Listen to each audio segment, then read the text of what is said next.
सकते हैं जो मातृभूमि में रहकर और मातृभूमि की रक्षा के लिए और मातृभूमि के विकास के लिए स्वयं अग्रसर रहते हैं। तो ऐसा कर्म सभी लोगों को नहीं मिलता।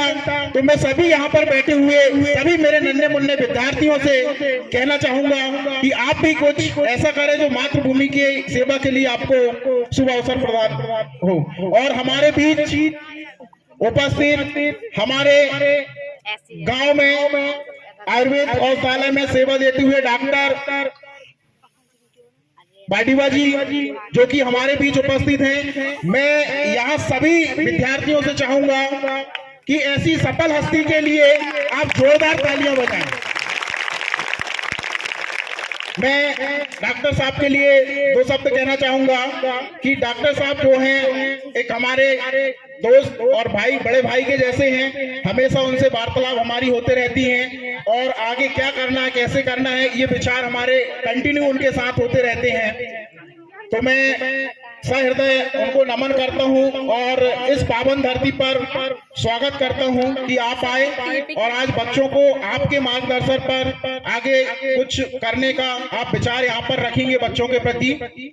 तो मैं अपनी बातों को आगे बढ़ाते हुए सबसे पहले सभी नन्हे मुन्ने बच्चों को मैं अग्रिम बधाई देता हूं कि आप देश के ऐसे सफल नागरिक बने जिससे कि राष्ट्र के विकास में हर स्थान पर आपका नाम हो, हर जगह आपका नाम हो।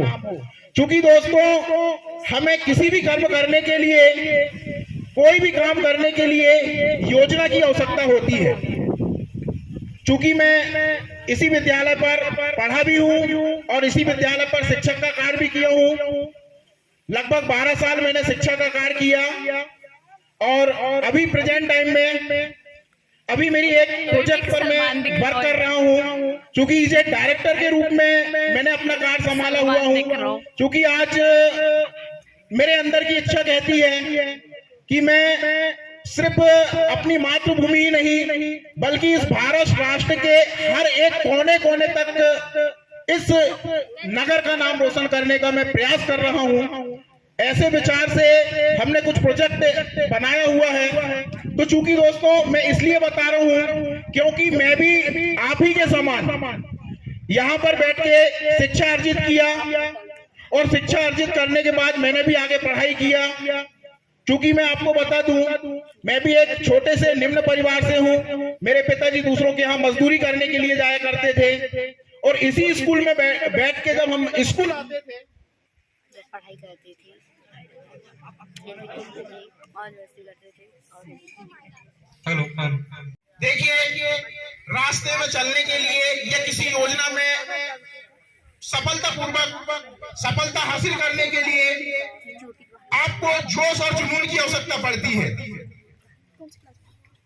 आप एक नॉर्मल वायर में अगर एक बल्ब लगाने का प्रयास करेंगे तो वहां पर लाइट जलेगी नहीं। जब तक उसमें करंट नहीं होगा तब तक बल्ब नहीं जलेगा, उजाला उसमें नहीं आएगा। तो मैं ये चाहता हूं कि मेरी बातों से मैं आपके अंदर वो ज्वाला उत्पन्न कर दूं, वो जुनून उत्पन्न कर दूं कि आज से ही अपने अंदर कुछ ऐसे विचार उत्पन्न हो जाएं, कुछ ऐसी बातें उत्पन्न हो जाएं, कुछ ऐसा आप मकसद बना लो कि नहीं, अगर मैं मानव जीवन में आया हूं तो 100% कुछ करके जाऊंगा। ऐसा नहीं कि मानव जीवन पे आके यहां से टाइम पास करके अगल बगल की गलियों में घूम के, गाड़ियों में घूम के और अपना जीवन खत्म कर लूंगा। नहीं, मानव जीवन बहुत सारी पीढ़ियों के बाद हमको मिलता है और ये मानव जीवन बार बार आपको नहीं मिलेगा। तो सबसे पहली चीज है अपने अंदर एक ऐसी योजना होनी चाहिए, एक ऐसा विचार होना चाहिए कि इस मानव जीवन पर मैं ऐसा काम करके जाऊं, ऐसा काम करके जाऊं जिस तरह से सूर्य की रोशनी हमें निरंतर प्रकाश देती है। सूर्य की रोशनी के बिना हम हमारा जीवन संभव नहीं कर सकते। इसी तरह से कुछ ऐसा काम करने का आप प्रयास करें, ऐसा विचार अपने अंदर बनाने का काम करें जिससे कि आप भविष्य में सूर्य की रोशनी की तरह प्रकाशवान हो। क्योंकि अच्छे काम में बाधा उत्पन्न होती है। तो देखो लाइट भी चली गई।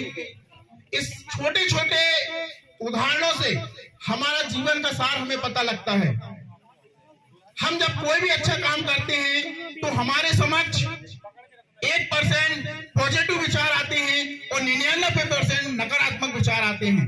अब शर्त वह है कि आपके अंदर जो जुनून है वो 99% विचारों से कैसे लड़के आगे बढ़ेगा। तो अपने अंदर का जो जुनून है 1% सकारात्मक विचार के साथ चलता है और 99% नकारात्मक विचार के साथ चलता है। तो ज्यादा जहां पर व्यक्ति रहेंगे वहां पर हमारा मन ज्यादा जाता है कि हमारे नकारात्मक विचारों पर ज्यादा भाव जाते हैं। तो हमें इन विचारों से लड़के और ज्यादा अपने अंदर सकारात्मक विचार लेके आना है। तो सभी विद्यार्थियों को मैं ये कहना चाहूंगा कि बिना योजना के मनुष्य जो होता है पशु के समान होता है। अगर आपके अंदर योजना नहीं है, यहाँ बैठा हुआ कोई भी शख्स है, चाहे वो विद्यार्थी है, चाहे शिक्षक है, चाहे हमारी आवाज जहां तक जा रही है, अगर उनके अंदर योजना नहीं है, एक विद्यार्थी है, अगर वो विद्यार्थी की योजना नहीं है कि मैं अब विद्यार्थी जीवन में कुछ अच्छा करके दिखाऊं जिससे तजन में मेरा विद्यार्थी जीवन याद रहे। अगर एक शिक्षक है, अगर वो शिक्षक जीवन में नहीं चाहता कि मैं ऐसी योजना बना के अपने विद्यार्थियों को ऐसी शिक्षा दूं जिससे कि मेरा शिक्षक जीवन जो है हमेशा अजर और अमर रहे, तो इसी तरह से अपने जीवन को आगे बढ़ाने के लिए हमें एक नए विचार और एक नई उमंग की आवश्यकता है। और वो नई उमंग और एक नए विचार जो कि ये आपको कैरियर मार्गदर्शन पर मिलने वाला है। तो मैं पार्थे जी का यहाँ पे स्वागत करता हूँ। और चूंकि बात बहुत लंबी चली जाएगी, जैसे जैसे हम नए विचार रखेंगे, चूंकि ये आते कहाँ से हैं विचार, जब हम उस पर मनन करते हैं, जब हम उन पर विचार करते हैं, जब हम उन पर चलने का प्रयास करते हैं, तो ये बातें हमें अचानक मन में आने लगती हैं, नए नए विचार हमारे अंदर आने लगते हैं। जब तक आपके अंदर योजना है ही नहीं तो आपके अंदर अच्छे से विचार आएंगे नहीं। अब सुबह उठ के आप गाना सुन रहे हो कि चली आना तूफान की दुकान में, तो आपके अंदर विचार कैसे आएंगे? धार्मिक आएंगे या देशभक्ति आएंगे? तो सबसे पहला मैं आपको फार्मूला बताऊंगा, जीवन का फार्मूला बताऊंगा कि सुबह ही उठते ही आपको पहला काम है, बिस्तर से सुबह ही उठते आपको कोई नहीं कहेगा सुन, मैं आपको प्रेरित कर रहा हूं कि आपको गाना सुनना है। और गाना कैसा सुनना है? आपको देशभक्ति गाना सुनना है। प्रतिदिन सुबह उठ के आपको देशभक्ति गाना सुनना है। और वो देशभक्ति गाना कब सुनना है? जब आप सुबह उठते हैं और योग प्राणायाम करते हैं, उस टाइम आपको देशभक्ति गाना सुनना है। जब वो देशभक्ति गाना चलेगा तो आपके अंदर एक ज्वाला ज्वलित होगी, एक जुनून उत्पन्न होगा कि मेरे देश के लिए मुझे कुछ करना है। अगर मैं मानव जीवन में आया हूं तो मुझे कुछ करना है।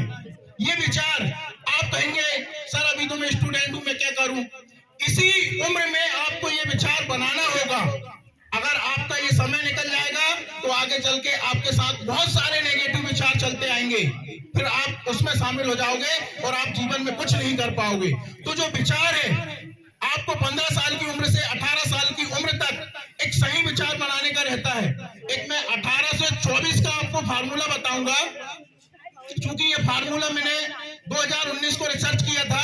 और इस फार्मूले को मैं जब केवलारी तहसील के एक विद्यालय में अपना शिक्षण कार्य कर रहा था, तो वहां पे जब मैंने विद्यार्थियों को बताया था तो वो उस समय वह फार्मूला बहुत ही बेहतरीन कार्य किया था। तो वो फार्मूला के बारे में भी मैं आपको बता दूं, क्योंकि ये सब जीवन का सार है। आप बहुत सारी किताब पढ़ लोगे, बहुत सारा अध्ययन कर लोगे, बहुत सारे परसेंटेज आप ले आओगे, लेकिन आपको सामाजिक और व्यवहारिक ज्ञान अगर आपको नहीं है तो आप भविष्य में कहीं भी असफल हो सकते हो। आप पद ले सकते हो, प्रतिष्ठा ले सकते हो, लेकिन आप वो आजन्म वाला जो याद रखने योग वाला वो पद प्रतिष्ठा नहीं ले सकते। तो उसके लिए आपको व्यवहारिक ज्ञान की बहुत ज्यादा आवश्यकता होती है। तो मैं चूंकि आपको बता दूं, आप विद्यार्थी हैं और इस विद्यार्थी जीवन में आपको एक फार्मूला बता रहा हूं मैं 18 से 24 साल की उम्र तक का। आप 11 साल की उम्र से लेके 18 साल की उम्र तक जितनी मेहनत करते हैं उसका रिटर्न आपको 19 साल की उम्र के बाद, जैसा आपने कर्म किए हैं वैसा ही रिटर्न आपको 19 साल की उम्र तक आता है। और फिर 18 से लेके आपने 24 साल की उम्र तक जो योजनाओं पर काम किया है, जिस योजना पर काम किया है, अच्छी बुरी जो भी हो, अब शर्त वो है कि आप किस योजना पे वर्क कर रहे हैं, कौन सी योजना पे वर्क कर रहे हैं, आपके कैरियर को लेके वर्क कर रहे हैं या अपने जीवन के साथ टाइम पास को लेके वर्क कर रहे हैं या गली मोहल्ले में घूमने को लेके वर्क कर रहे हैं। आप जिस योजना पर वर्क कर रहे हैं, आपकी 24 साल की उम्र में 25 साल से वो पुनः आपको वापस मिलती है। जैसे कि एग्जाम्पल मैं आपको बताऊं, ये दीवार है, इस दीवार में अगर हम काले कलर की बॉल फेंकेंगे तो रिटर्न कौन से कलर की बॉल आएगी बताइए? काले कलर की आएगी। अब बताइए, हमने 11 से लेके 18 साल की उम्र तक अगर हमने जैसे अपने अंदर विचार बनाए होंगे, जैसे हमने पढ़ाई किए होंगे, तो 12वीं के बाद हमारे अंदर वो विचार उत्पन्न होना चालू हो जाएंगे। अगर इस उम्र में आपने अपने जीवन के साथ टाइम पास किया है, इधर किधर घूमा है, अन्य कामों में विलय हुआ है आपका जो नहीं होना चाहिए था, अगर उन कामों में आपका विलय है तो 100% 19 साल की उम्र में उस कामों में आपका पूर्ण रूप से विलय हो जाएगा। और जब पूर्ण रूप से आपका विलय हो जाएगा तो आपके कैरियर के प्रति आपकी योजनाएं खत्म हो जाएंगी, आपका काम उन्हीं कामों में विलय हो जाएगा और आप कोई भी योजनाओं पर वर्क नहीं कर पाएंगे। क्योंकि जब हमारा जो है एक अच्छी योजना पर काम अगर नहीं हो रहा है तो हम चूंकि बिगड़ जाएंगे, ये तो सत्य है। और अगर अच्छी योजना पर अगर हमारा वर्क हो रहा है तो 100% हम सुधर जाएंगे। तो 18 से लेके 24 साल की उम्र तक अगर आपने ठान लिया, मानव मस्तिष्क एक ऐसा मस्तिष्क है, अगर 90 दिन तक कंटिन्यू जो काम को सोच ले कि मुझे ये करना है, मतलब करना है, और कंटिन्यू सतत प्रयास से, एक दिन का नहीं, टाइम पास करने की आज मैंने टाइम टेबल बनाया और टाइम टेबल बनाने के बाद आज उठ गया 4 बजे, फिर उसके बाद उठने के बाद में फिर सो गया, फिर दूसरे दिन कहे कि नहीं यार मैं फिर सो जाता हूँ और दूसरे दिन फिर उठ जाता हूँ। तो ऐसा नहीं, हमें योजना जो बनानी है, जब हम किसी कार्य को करते हैं और उस कार्य को करने से पहले जो योजना तैयार की जाती है तो वो नियोजन होता है। तो वही नियोजन हमारे जीवन में हमें आगे क्या करना है, क्या बनना है, आगे किस पद में जाना है, कहां पे जाना है और किस तरह से काम करना है, ये योजना आपको पूर्ण में ही बन जानी चाहिए। अगर आपकी ये योजना नहीं है तो 100% मैं आपको कह रहा हूं, आप बेरोजगार की श्रेणी में कहलाएंगे। आपको लगेगा भविष्य में कि भाई मेरे पास रोजगार नहीं है, क्योंकि आज हमारा जो वर्तमान युग है प्रतियोगिता का युग है।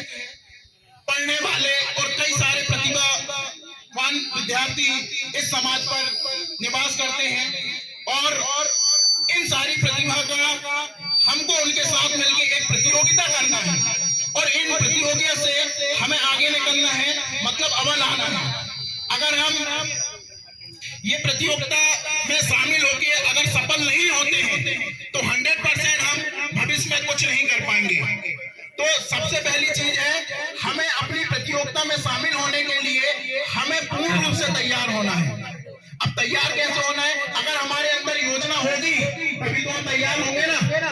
अगर हमारे अंदर योजना है ही नहीं तो हम तैयार हो ही नहीं सकते उस काम को करने के लिए।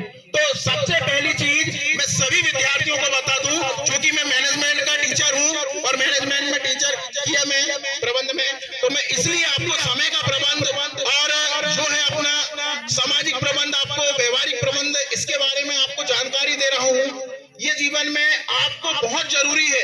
अगर ये अपने जीवन पे नहीं है तो मैं 100% कह सकता हूं कि आप जीवन में सफल हो जाओगे, लेकिन उस रूप में सफल होगे, उस रूप में सफल नहीं होगे जिस रूप में आज बहुत सारे लोग सूर्य की तरह प्रकाशमान हो रहे हैं। अगर आपको सूर्य की तरह चमकना है, सूर्य की तरह रोशनी देना है, तो आपको सूर्य की तरह चमकने के लिए आपको दूर दृष्टिकोण रखते हुए सकारात्मक विचार के साथ आपको देशभक्ति भाव से ही आपको अपनी योजना तैयार करनी पड़ेगी। अपने अंदर रोंगटे खड़े कर देने वाली योजना तैयार करनी पड़ेगी कि मैं मानव जीवन में आया तो क्यों आया, मैं मानव हूं तो क्या हूं, क्या मैं कीड़े पतंगों की तरह, जानवरों की तरह इस जीवन पे भ्रमण करने के लिए आया हूं? नहीं, अगर मैं मानव हूं तो मैं कुछ ऐसा करके जाऊंगा जिससे कि मानव जीवन को तजन्म याद किया जाएगा। जैसे कि गांधी जी को याद किया जाता है, भगत सिंह को याद किया जाता है। भगत सिंह के अंदर वो जुनून था, वो जज्बा था, न घर न परिवार, सिर्फ उनको एक ही लक्ष्य लिखता था, मेरा देश, सिर्फ मेरा देश। हमारे अंदर ऐसी योजना होनी चाहिए। आप जिस भी फील्ड में चल जाओ, यहाँ पर बैठे हुए बहुत सारे विद्यार्थी, कोई डॉक्टर बनेगा, कोई इंजीनियर बनेगा, कोई वकील बनेगा, कोई राजनेता बनेगा, लेकिन अगर आपके अंदर देशभक्ति भाव नहीं है और करप्शन खोरी का भाव आपके अंदर भरा हुआ है, तो 100% आपको जो मिली उपलब्धि है वो उपलब्धि कोई काम की नहीं रहती। इसलिए हमें अगर अपने जीवन में कुछ अच्छा करना है, तो जो सफल व्यक्ति हैं, जो सफल हो गए हैं, जिनका इतिहास हम जानते हैं कि गांधी जी, भगत सिंह, इनकी हिस्ट्री, इनकी बायोग्राफी टारगेट बनाओ कि मुझे एक दिन एक व्यक्ति ऐसा, एक महान व्यक्ति सुबह उठ के उसकी बायोग्राफी के बारे में अध्ययन करना है। साइंस वाले स्टूडेंट हैं तो साइंस के जो आविष्कारक हैं उनकी लिस्ट बनाइए और प्रतिदिन उनकी बायोग्राफी आप YouTube में सर्च करेंगे। YouTube में गलत चीज देखने से अच्छा इनकी बायोग्राफी अगर आप 90 दिन तक कंटिन्यू ऐतिहासिक लोगों की अगर बायोग्राफी अगर देखना चालू कर दिए, मैं गारंटी के साथ कहता हूं, आपने अपने जीवन में जो लक्ष्य बनाया है, जो जिस चीज का भी बनने का लक्ष्य बनाया है, आप 100% वो बन जाएंगे, 100% बन जाएंगे। तो 90 दिन का जो फार्मूला रहता है, ये कंटिन्यू अगर आपने कोई भी कार्य कर लिया तो 100% आप सफल होंगे। यहाँ कॉमर्स के विद्यार्थी कितने हैं?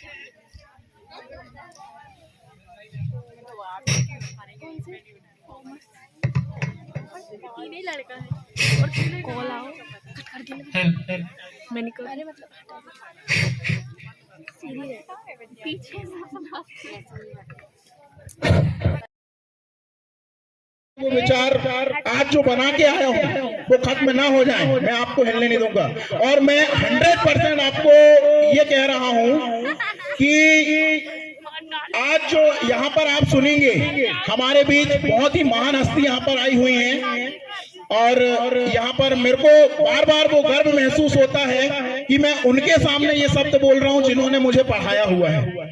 मैं नमन करता हूँ ऐसी हस्तियों को जिन्होंने मुझे ऐसी शिक्षा दी, जो इस लायक मुझे बनाया उनके विचारों के अनुसार कि आज मुझे आप जैसे बैठे हुए स्टूडेंट की तरह आज मुझे मंच का एक शुभ अवसर प्रदान हो रहा है। और मैं इस मंच से उन्हें अपने आप में मैं शपथ लेता हूं कि 100% बहुत ही कम समय में हमारा विद्यालय का नाम, आपका नाम, हमारे गांव का नाम राष्ट्रीय स्तर पर मैं ले जाने का भरपूर प्रयास कर रहा हूं। ये योजना शायद गोपनीय है अभी, लेकिन मैं आपको अभी बता दूं, मेरा अभी जो प्रोजेक्ट चल रहा है, अभी भी हमको इतनी मेहनत करनी पड़ रही है कि कभी कभी पूरी रात भर हमको सोने का अवसर प्राप्त नहीं हो पाता। हम अभी उस प्रोजेक्ट पर वर्क कर रहे हैं। क्योंकि दोस्तों, जब अभियान बड़ा होना तो नींदें भी नहीं आती। सपने ऐसे देखो सोने वाले नहीं, सपने ऐसे देखो जो सोने ना दे, सपने ऐसे देखो जो सोने ना दे, सोकर देखने वाले सपने मत देखो। हमारी जो योजना है और हमारा जो उद्देश्य है, इन्वायरमेंट क्षेत्र में हम इतना बड़ा कुछ करना चाहते हैं, कोशिश कर रहे हैं, हम आपके सामने बोल रहे हैं, लेकिन अंदर जो आशा है हम उसे प्राप्त करना चाहते हैं। क्योंकि मानव मस्तिष्क से आज हम हमारे जैसे ही बैठा हुआ विद्यार्थी आज अंतरिक्ष में जाके झंडा गड़ा रहा है, तो क्या हम नहीं कर सकते? कर सकते हैं। मनुष्य जो सोच ले वही होता है, जो करने के लिए सोच ले वही उसके साथ होने लगता है। बस सोच बना के बैठना नहीं है, आपको निरंतर उसके साथ चलना होगा, जब जाके आपको सफलता हासिल होगी। अब चूंकि दोस्तों विषय की बात कर लेते हैं, तो कोई भी विषय आप चाहे आर्ट्स के स्टूडेंट हो, कॉमर्स के हो, मैथ्स के हो, बायो के हो, एग्रीकल्चर के हो, जो भी स्टूडेंट हो, देखिए ये 5 उंगली हैं, पांचों उंगली बराबर नहीं होती, लेकिन पांचों उंगली से कोई दूसरा काम भी नहीं होता। इसको सबकी आवश्यकता पड़ती है। जिस तरह से ये मानव शरीर है, मानव शरीर में पंच तत्व की क्रियाएं, पंच तत्व अगर नहीं है तो मानव शरीर जीवित नहीं है। इसी तरह से सारे विषय सभी विषय के जो विद्यार्थी बैठे हैं, सभी विषय अपने आप में बहुत श्रेष्ठ हैं। अब इन्हें श्रेष्ठ कैसे बनाया जाए, क्योंकि आजकल के विद्यार्थियों का ये मकसद हो गया सिर्फ नंबर अच्छे लाना, अच्छे नंबर लाके पास हो जाना। गाइड ले आए, शॉर्टकट पद्धति से पढ़ाई कर लिए, पास हो गए। अब पास हो गए, जनसंख्या इतनी बढ़ गई है, लास्ट में जाके कह रहे हैं कि यार मुझे रोजगार नहीं मिल रहा है। अब हमने शॉर्टकट पद्धति का उपयोग किया है, हमने उस विषय पर कोई रिसर्च किया ही नहीं है, कोई प्रैक्टिकली रूप से अध्ययन उसका किया ही नहीं है। हमको पढ़ना है पर्यावरण के बारे में, हमने एक तो पेड़ का उदाहरण दे दिया कि भाई ये पर्यावरण है, सारी क्रियाओं को हमने उदाहरण के उसको लेके पढ़े ही नहीं, प्रैक्टिकली रूप में नहीं पढ़े, तो हमको प्रैक्टिकली ज्ञान उसका है ही नहीं है। तो हमें ऐसी पढ़ाई करना है विस्तार पूर्वक, जिस तरह से आप अपनी थाली में एक बहुत बेहतरीन पकवान लेते हो, मान लीजिए मैं गुलाब जामुन रख दूं, तो आप उसका कड़ कड़ चाट चाट के और खा जाओगे। इसी तरह से विद्यार्थियों को ये लक्ष्य बनाना चाहिए, अगर मैं पुस्तक लेके बैठा हूं, साल भर अगर पुस्तक पढ़ रहा हूं, तो एक भी कोना में लिखा हुआ शब्द, हर एक पन्ने में लिखा हुआ शब्द से मुझे रूबरू होना है, उससे होकर गुजरना है, तब जाके मैं भविष्य में एक विशेषज्ञ कहलाऊंगा। आपको पता है डॉक्टर, वैज्ञानिक, वकील, इंजीनियर, टीचर ऐसे ही नहीं बन जाते, उस पुस्तक के हर एक शब्द से होकर रूबरू होते हैं, तब जाके वो वक्ता बनते हैं, तब जाके वो वैज्ञानिक बनते हैं, तब जाके वो राजनेता बनते हैं। आप अगर शॉर्टकट पद्धति का उपयोग कर रहे हैं, तो मैं अभी दावे के साथ कह सकता हूं कि भविष्य में आप भी रोजगार मांगने वाले बनेंगे, ना कि देने वाले। अगर आपको भविष्य में रोजगार देने वाले बनना है, तो आपको अपनी पुस्तकों के एक एक अक्षरों से होकर गुजरना पड़ेगा, एक एक कोई भी अक्षर छूट ना पाए।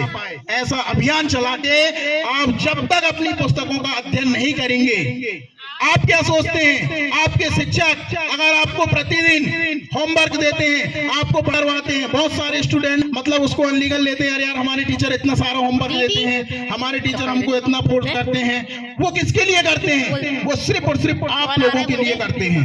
अगर आप लोग उनका क्या है, टीचरों को उनको तो उनकी जो है पगार उनको मिलना है, लेकिन आपके भविष्य के लिए सोचते हैं कि हमारे शिक्षक जो कि है सड़क के समान होता है, सड़क जहाँ की तहाँ रहती है, लेकिन विद्यार्थियों को जो सफर है, जो गाड़ी को की भी जिम्मेदारी होती है कि हम उसका सहयोग करके और उन्हें पढ़ाने का कार्य करें। क्योंकि हमारी कक्षा में अगर एक विद्यार्थी अगर रिजल्ट बिगाड़ देगा, तो हमारी कक्षा का 99% रिजल्ट आएगा, अगर 2 बिगाड़ देंगे तो 98 आएगा, जितने कम पास होंगे उतना कम आएगा। अगर हमारी क्लास का रिजल्ट कम आएगा तो 100% है कि हमारी क्लास का नाम बदनाम होगा या नहीं? भलाई आप टॉप हो जाओ, कोई दिक्कत नहीं, लेकिन यार एक क्लास ऐसी जो 100% रिजल्ट, तो हमें सामूहिक लेके कुछ स्टूडेंटों में भावना ये होती है कि यार अगर मेरा मैं बता दूंगा तो मेरी विद्या बढ़ जाएगी, होता है ना? आप इस धन को जितना ज्यादा उपयोग करेंगे, जितना ज्यादा प्रयोग करेंगे, उतना ज्यादा बढ़ता है, घटता नहीं है। इसलिए एक दूसरे का आप सहयोग करें, टीचर का सहयोग करें, अपने सहपाठियों का सहयोग करें, आपके जो जूनियर स्टूडेंट हैं उनका सहयोग करें, तब जाके आप कहना चाहिए आगे भविष्य में कुछ कर पाएंगे। क्योंकि शुरू से अगर आपके मस्तिष्क में हेल्प करने की भावना है, हेल्पिंग भावना है, तो आजीवन आपके अंदर हेल्पिंग भावना उत्पन्न रहेगी, आजीवन आपके अंदर सेवा की भावना रहेगी। अगर आपको शुरू से अगर स्वार्थी भावना है, तो 100% आप कहीं भी चले जाएं, पूरी दुनिया में कहीं भी चले जाएं, आप सिर्फ अपने स्वार्थ के लिए ही काम करेंगे। हम आज से 10 साल पहले भी हमारे यही वक्तव्य थे, यही जुनून थे, और आज भी 10 साल के बाद भी यही जुनून के साथ हम वर्क करते हैं। और चूंकि दोस्तों देखिए, हम यहाँ पे कहना चाहिए जब हम कोई कार्य करते हैं तो उस कार्य में हमें बहुत सारी समस्या का सामना करना पड़ता है। आप जब स्टूडेंट लाइफ है, आप अध्ययन करेंगे, कई बार सफल होंगे, असफल होंगे, तो उनसे हमें घबराना नहीं है। तो इसी घबराहट को दूर करते हुए मैं एक आपको मेडिटेशन कराने जा रहा हूँ, इतनी शक्ति हमें देना चाहता।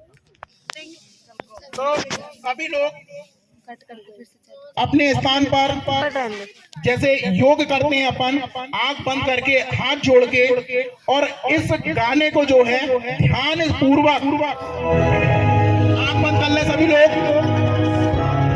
वीडियो कर